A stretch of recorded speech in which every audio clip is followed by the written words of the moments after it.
You're telling me my precious daughter, Emily, is getting married to a guy who graduated from an online high school. I was at a loss for words when I went to report our marriage to Emily's father, a practicing physician who has been successful in his own clinic. I was met with fierce opposition, his face turning beet red. No way, no way, no way, no way, don't be ridiculous. Emily will not marry someone like you. Emily's father was furiously scratching his head, clearly enraged. You could even hear the grinding of his teeth, as if he was biting down hard.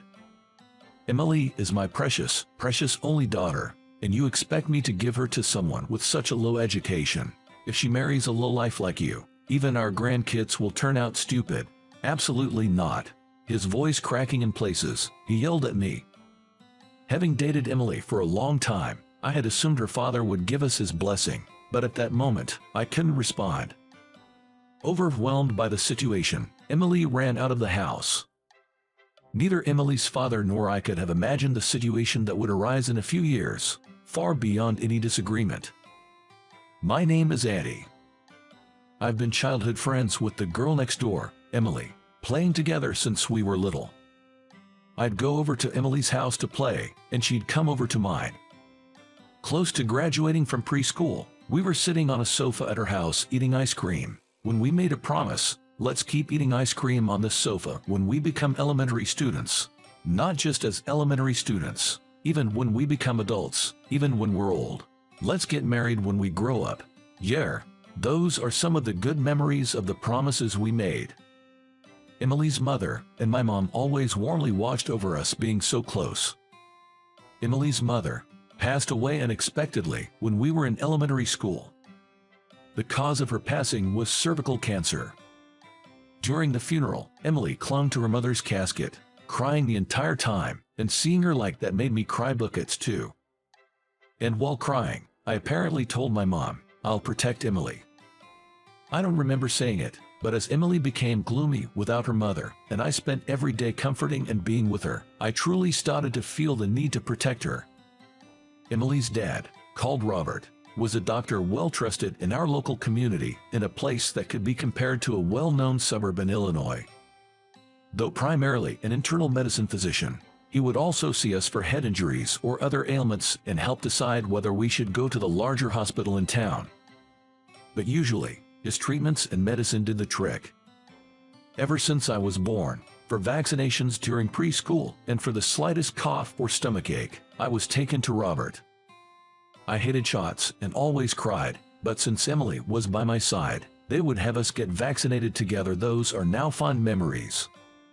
When Emily and I reached our junior year in middle school, we started studying together daily at her house, planning to go to the same high school. Emily had a housekeeper named Mrs. Brown, who took care of everything for Robert, who was too busy with his practice. This allowed Emily to focus fully on her club activities and entrance exam preparations. Mrs. Brown would make us sweet treats as a snack, and it was so delicious and comforting, a perfect treat for our study sessions. Thanks to our perseverance, and perhaps the sweet treats, we both passed the entrance exams to the most prestigious high school in a location similar to the outskirts of a big city like San Francisco, reached by a combination of bus and train. Both my parents and Robert were thrilled with our success. By this time, Emily had fully adapted to life without her mother. Mrs. Brown's cheerful presence was likely a big help. In elementary school, Emily often showed tears, but now she rarely ever cried, showing me her bright smile every day. And yet, this time, it was my fault that Emily's smile faded. It was the winter of my freshman year in high school. I went to Robert's place to get her flu shot, and as I was leaving, he called me back and made me sit in the examination chair again. He carefully palpated around my neck and under my arms. "I hope I'm just overthinking this, but your lymph nodes seem a bit swollen. And Rue, you should go to the city hospital with your mom." Robert's face was unusually serious, and I managed to suppress the rising anxiety as I went home. Then, on the following Monday, with the referral letter in hand, I went to the city hospital, and I was diagnosed with malignant lymphoma. Malignant lymphoma, not an easy illness to overcome. No, It wasn't even clear if I could get better. I decided to quit high school and focus on treatment. At first, I was just scared of the stark outline of life that had suddenly become so clear to me. In the days from the discovery until hospitalization, I was so afraid of the passage of time that I stayed in my house with the curtains closed. Emily just sat by me without saying anything, just being there. I might lash out at you because of my state of mind. Please go home. Even when I told her that, Emily didn't leave. It's okay to take it out on me as much as you need. You shouldn't be alone right now, Auntie. Emily, who I thought was just a kind girl, had become a strong woman before I knew it. And for me, who couldn't bring myself to leave my room, she brought me meals. I don't want to eat this. I knew that my mom was worried about me and made nutritious food.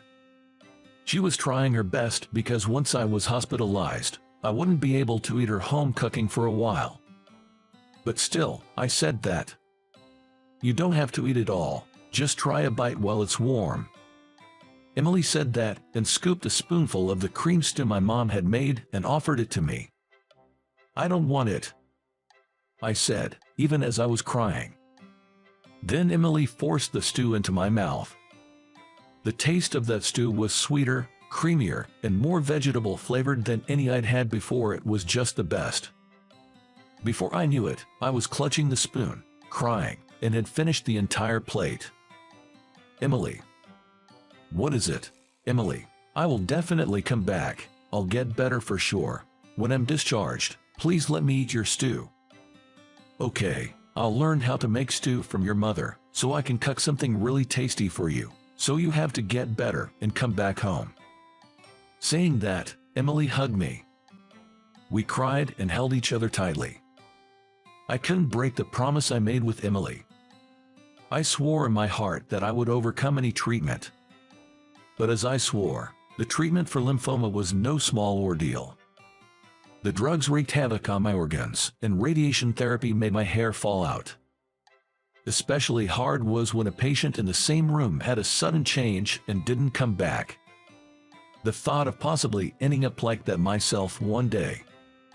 It was terrifying beyond words. Through all my anxiety, Emily was still by my side.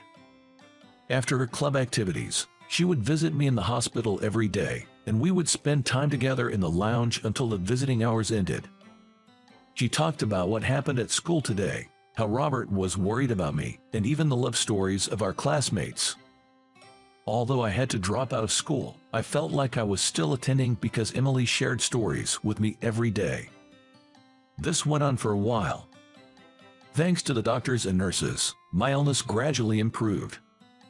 It took quite some time, and by then Emily and the others were already in their senior year of high school, so my dream of returning to school seemed out of reach, but I was filled with joy that I was nearing remission. Next to Emily, who came to the lounge, I decided to study as well. My studies had come to a halt after freshman year of high school, so I was starting over from that point, but it turned into days where Emily and I would study together every day. Whenever I didn't understand something, Emily would explain it to me. If Emily didn't understand it either, I would write a letter to my old high school teachers. Despite the fact that I had already left the school, every teacher would kindly write out explanations and hand them to Emily. Everyone was rooting for me. Feeling this support made my passion for studying, which had been fading, reignite. The day I was discharged from the hospital and returned home had arrived. For dinner, Emily, who had learned the recipe from my mom, made a creamy chicken stew. Remembering the stew from when I was hospitalized, Emily, my parents, and I couldn't stop our tears.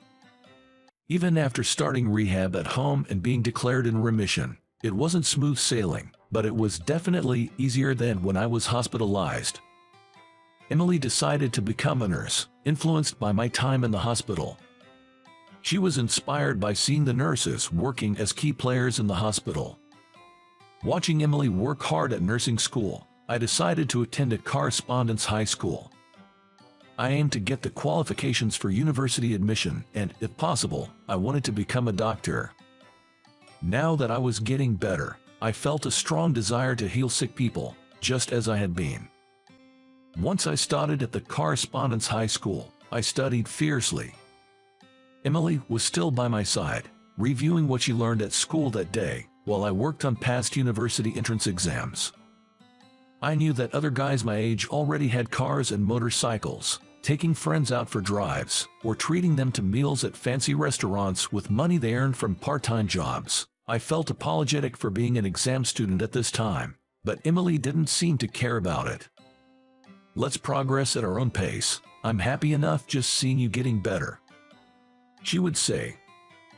And then, the spring when Emily graduated from nursing school, I was accepted into the medical school at a university in New York. I really wanted to take her to New York with me, but Emily had secured a job at the hospital where I had been admitted. "Study as much as you need to. I'll wait for you, no matter how long it takes." Those were Emily's words as I boarded the train headed for New York. "I will definitely come back here." Looking into her eyes, I promised her firmly. Although we had been physically apart during my hospitalization, we had been close in distance, but now I would be in New York, starting a new chapter away from Emily, with whom I'd spent nearly every day since we were small. Was unnerving, but I took the memories of our time together and sank into the express train seat. I would become a doctor in New York, and then surely return to my hometown. I'd become a doctor like Robert. Holding both hands tightly, I felt my familiar town getting farther away. Years passed. I passed my medical licensing exam without a hitch. After finishing my residency, I returned to my hometown. Of course, I stayed in touch with Emily while I was in New York, and we met up during the long breaks, but now we can be together all the time again. Closer than ever before. Because this spring, we decided to get married. I stepped off the high-speed train and transferred to a local line. Straight from the station in my hometown, I dropped by Emily's place. "It's Andy. I came back home today." I was greeted by the housekeeper, Mrs. Brown. "I heard the news. Andy, you're getting married to Emily, aren't you? Congratulations. You two have been through a lot, but you've overcome it together. Truly, congratulations," Mrs. Brown said, tears of joy streaming down her face. "Yes, a lot has happened," Emily said with a gentle smile. "Sorry for making you feel lonely, but I won't be away anymore, except for nights when I'm on call. That's nothing, just a moment compared to when you were in New York," Emily joked, and the three of us laughed together. We relaxed, drinking tea Mrs. Brown had made, waiting for Robert to come home. Once he arrived, I would give my marriage greeting, and then the four of us would laugh together over Morty. That was my intention. Emily getting married to you. Robert. Having been with Emily all this time, it never crossed my mind that Robert would oppose us now. I was caught off guard and lost for words. "No way, no way, no way, no way, don't be ridiculous. I won't let Emily marry you," Robert raged, scratching his head in fury. "Emily's." He clenched his back teeth after saying that. I could hear the grinding sound. "She's my precious, precious only daughter. How could I give her to someone with such a low education?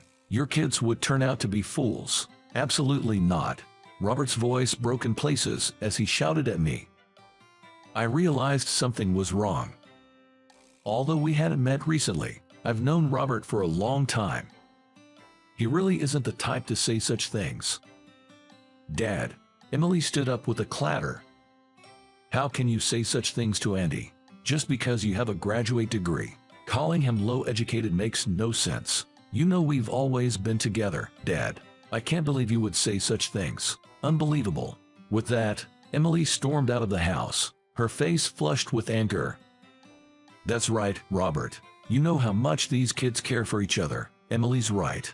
I know that. I do know that," Mrs. Brown agreed, but Robert just shook his head with his eyes closed. "Robert," I tentatively called out to him. "Understand me. Just understand my feelings," he said. Then he went into the back room and slammed the door. Mrs. Brown seemed unaware, and Emily was no longer in the house, so I think I was the only one who noticed Robert was holding something back. He was probably holding back tears. His voice was choked up at the end. I didn't understand why he was crying, but I knew what he said to me wasn't what he meant. Maybe he was thinking about the time when I relapsed. He didn't want Emily to go through that hardship. Mrs. Brown, I'm going to look for Emily. I can't even apologize enough. I never would have thought Robert would say such things to you, Andy. Still, you're going to look for Emily. I don't think Robert meant to say those things. He's not that kind of person, and he was a little teary at the end. I think something's up. Please stay here for him, Mrs. Brown. I'll go find Emily. I left the house. It was March, yet still chilly. I ran to the places where Emily might have gone without even a coat. I found her at the second cafe I checked. Emily apologized repeatedly for making me feel bad. I just told her to come home, but she shook her head. And so, Emily started living alone near her workplace. Several months later. Recently, Emily, who had not been feeling well, called to say she was hospitalized. I rushed to her room. She said she had felt dizzy and came to the hospital, only to be admitted for testing. It seems she had severe anemia, and it was decided to investigate the cause. Hope it's nothing serious. I was on call that day, so during my breaks, I stayed in touch, hoping the tests would reveal nothing. But soon I got the call. Stage 2 cervical cancer was found. Emily was putting on a brave face, and although it was early stage, it was the same disease that took her mother. She couldn't help but feel anxious. Keeping in touch frequently, I spent time up until the end of my workday. As soon as I finished my work, I head to Emily's hospital room. To my surprise, Robert was also there. Emily, since that marriage proposal, I hadn't really had a proper conversation with Robert, but none of that mattered now. I rushed to Emily's bedside. What, it's you. You're still here with Emily, aren't you? It's because of someone like you that she got sick. Robert, no, that's not right. You shouldn't say such things to the doctor.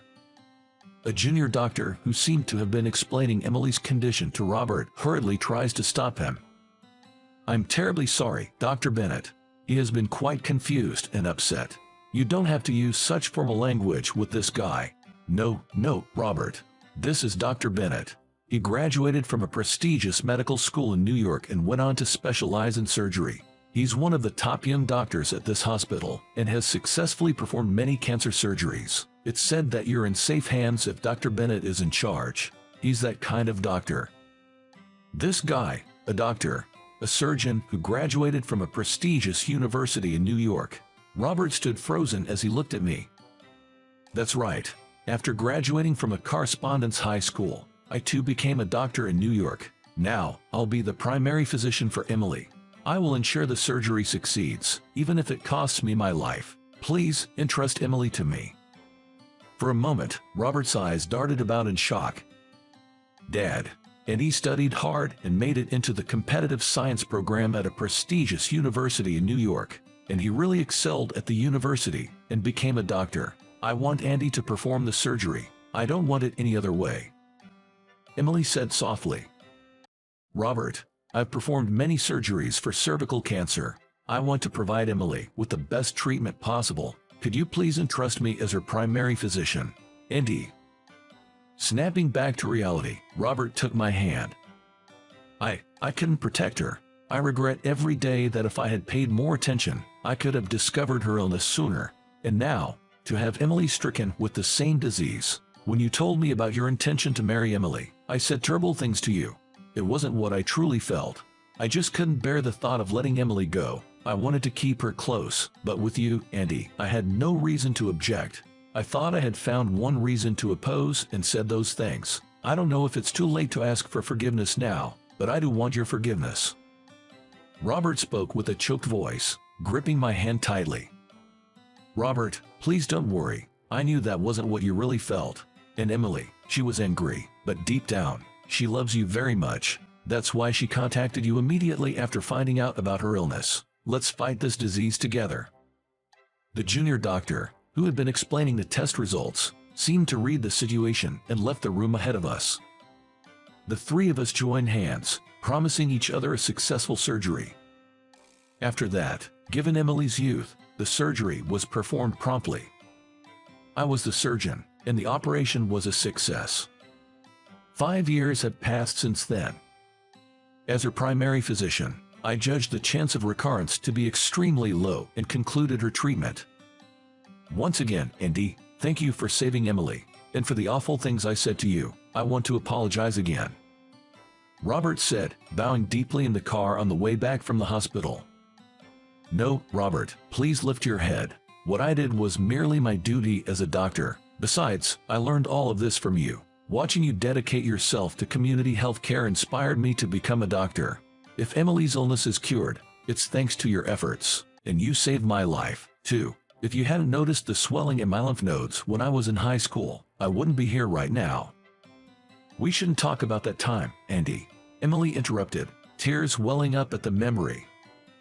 And there's no need for apologies, really. I knew at that time you didn't mean those words, and Emily was ready to marry me even without your blessing, but I was the one who said we should wait a bit longer. Is that so? That's a relief, Emily. It's good that Andy was there for you, Andy. Please continue to look after my daughter. And so, our marriage, after a long wait, finally received Robert's blessing. We decided to hold the wedding in the courtyard of Robert's clinic. There were wedding venues in our hometown, though they weren't exactly modern. There were plenty of options if we went to the state capital, but that would have inconvenienced the guests. So we settled on the beloved clinic with many cherished memories, a place loved by the community. Robert attended the ceremony holding a photo of his late wife, and many locals came as well. Of course, many of my classmates from elementary to high school attended, making it an unforgettable wedding. I will officially take over Robert's clinic next spring. And of course, I plan to have Robert work with me part-time for a while. I will learn the ropes of community healthcare from him. I aim to become a family doctor who is as trusted and loved by the community as Robert.